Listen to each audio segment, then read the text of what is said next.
Hey guys, Brooke Semple here from the Seesaw Studio. I just wanted to make this video and talk a little bit about ideal clients and translating target market research into an ideal client avatar.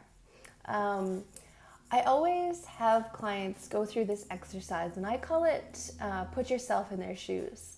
And recently, I did it in my brandology workshop, and it was interesting to see what was coming up. And actually, similar things come up every time, but I just want to kind of dive into this particular question that was asked.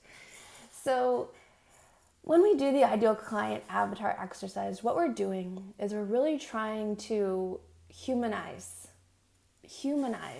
our ideal clients, because I think that often, when we talk about it in terms of target markets or whatever, it's really disconnected. It feels really icky to me, because these are real people that we're trying to be in service to, that we want to connect with, that we want to speak to and resonate with. And so for me, design is so much about practicing empathy and being able to switch out of your own point of view and into someone else's, and really inhabit that point of view for a little while and understand who they are and where they're coming from. And so these exercises are powerful in the sense that they can do that. They can kind of take us out of our own heads, our own vision, and into someone else's point of view. And so throughout that exercise, which I'll leave actually a link to my blog in the comments below so that you can find that exercise if you want to do it yourself. But what we're doing is we look at what they value. We look at where they're at in life compared to where they want to be. We look at what they're struggling with, what they're afraid of, how they spend their time, how they, all of those things. We kind of just go as deep as we can into really uncovering who this person is, this real person. But what I find happens pretty regularly when people first do this exercise is that the ideal client avatar can start to take on the appearance of being very much like the entrepreneur that's writing it. There's a tendency to really put a lot of themselves into it. And that's what came up in my recent brandology workshop. Someone said, are these ideal client avatars actually just kind of versions of ourselves, minus this one issue that we can solve for them? Is that really the only point of difference? And are we really just are we better off connecting with people who are just really similar to us and just kind of working from inside out rather than outside in, as it were? And what I find is that a lot of solopreneurs, they choose industries or types of businesses that are really connected to who they are as people, things they're really passionate about, things that relate to what they value, what they care about, their story, their experiences of life. And as a result of that, there is a natural relationship and set of similarities between you and your ideal clients, no question. And that can be an asset as well, because you can speak to them, you know them, you're pretty closely connected. But it's also really important to notice all of the places that you're different and to not make assumptions that you have all of these commonalities, when in fact you might actually have huge differences. And sometimes those points, or what's different between you and them, can actually cause you to have a breakthrough. Once you identify it, and you really realize that actually there's some fundamental differences here in how we view the problem that perhaps you as an entrepreneur can fix.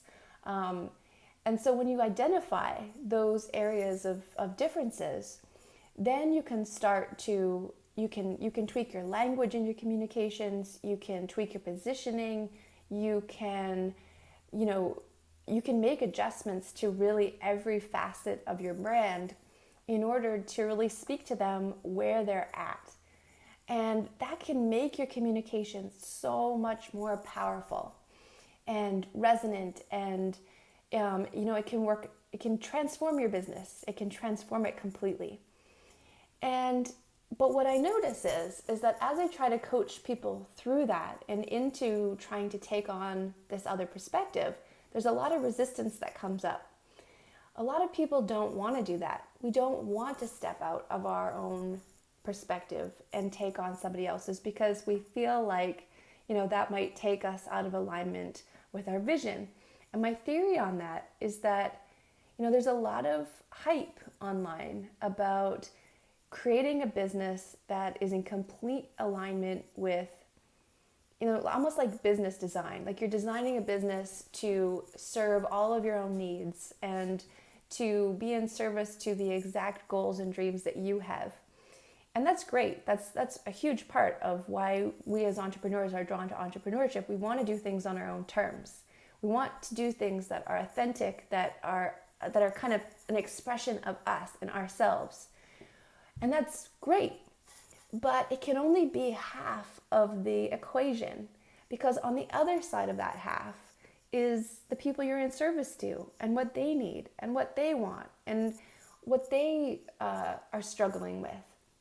And if we get too trapped in our own point of view and only in our vision, and we forget about the people that we're in service to, what develops is almost like an entrepreneurial narcissism, right? Like that's what I'm calling it. It's a narcissistic way of building a business instead of a business that's in service to others. And when I look at all the businesses out there that really do well, the ones that really succeed, they're the ones that get that, that listen constantly to what their audience is saying, they really hear them. They listen to the language that they use. They listen to the questions that they ask. They listen to what they say, the feedback that they give, right? And ultimately, when we think about what a brand actually is, it's not really, it's your ideal client's perspective on you. It's them looking at you. That point of view, them looking at you, is what a brand actually is. It's your reputation in their minds and from their perspective. And so if we can't inhabit that and know that and really realistically connect with it, then we're limiting our growth and we're limiting the potential of our business. And it kind of reminds me of, just the pursuit of meaning, right? Like I call it substance. It's finding the substance, the real meat of what we do and what we offer and why. And I feel like, if we just create businesses that are solely self-serving, people feel that, for one thing. But I also think that it's damaging for us as entrepreneurs too. I think that in a way that will always kind of lack meaning in the end. You might be able to achieve it. You might be able to gain some degree of success doing things that way, but you'll always kind of come to the end of the road and feel like perhaps it's just a little hollow, or there was never a connection to something that could have been so much larger and greater and more profound than just it being about us. And so I just encourage you to think about that. Think about how you can use empathy as a tool, how you can find meaning and purpose in the work that you're doing by making your vision, broadening your vision, making it more powerful and more impacting than just what you're going to get out of it. And then in the practice of doing that, you will connect with people, you will resonate with people, you'll hear them, you'll be listening, and your brand will become more distilled, more clarified, more profound, and more impacting. And I think that that's really the goal of communications, is this dialogue. It's a two-way street. It's a dialogue. It's not all about self-expression. And so find the points of difference. I will leave in the comments a link to the walk in their shoes exercise. But after you do that, after you've done the deep dive, and if you can do it with real people, because when you do it with real people, or when you take what you've written and then go and talk to like 3 to 5 people who are real people who represent your target audience. Talk to them and see, am I right? Like, are these values correct? Go through it and really get a sense from real people if you're on point.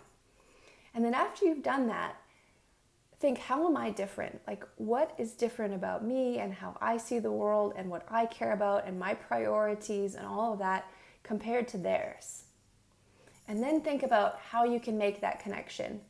And I guarantee you, your communications, all of your website copy, how you go about the branding process, how you think about your business, it will all start to shift if you incorporate like deep empathy into the regular communications of your business. So I hope that helps. And on my blog this week, I'm talking about this. I have a blog post called The Differences Between You and Your Ideal Clients. And in that, there's a few questions that will guide you through this process a little bit further. So I hope that's helpful. Okay, and leave comments, leave questions. I'll answer them. Love to hear your experiences with ideal client avatar exercises, things that have come up for you if you've experienced this yourself. And we'll go from there. Okay, have a good day.